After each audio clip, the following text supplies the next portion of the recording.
সংগ্রামের সাহসের একত্রিত উচ্চারণ জাতির পিতা বঙ্গবন্ধু শেখ মুজিবুর রহমান।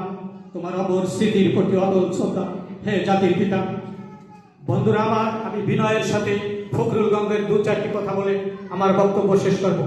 যারা আওয়ামী লীগ এবং বিএনপিকে একই কাতারে বিচার বিশ্লেষণ করতে চায়, তাদের কাছে আমার জিজ্ঞাসা, তাদের কাছে আমার প্রশ্ন, বাংলাদেশের জন্মলগ্নের পূর্ব থেকে 1952 সালের ভাষা আন্দোলন থেকে 54 যুক্তফ্রন্ট, 66 ছয় দফা আন্দোলন, 69 গণ অভ্যুত্থান, 70 নির্বাচন, 71 স্বাধীনতা যুদ্ধে প্রত্যেকটা অভিযানে বাংলাদেশ আওয়ামী লীগ নেতৃত্ব দিয়ে আছে।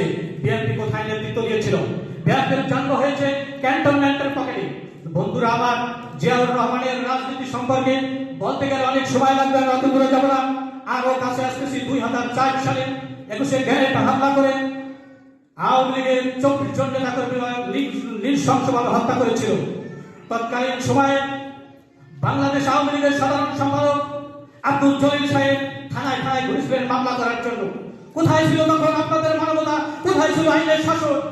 আমার জিজ্ঞাসা, আমার প্রশ্ন ফখরুল গঙ্গের কাছে। বন্ধুরা আমার, পিছনের দিকে তাকালে অনেক কিছু আমরা বলতে পারি, কিন্তু বলতে চাই না, সময়ের অভাবে বলতে পারি না। সকলকে আবারও মুজিবীয় অভিনন্দন জানিয়ে আমি আমার বক্তব্য শেষ করছি।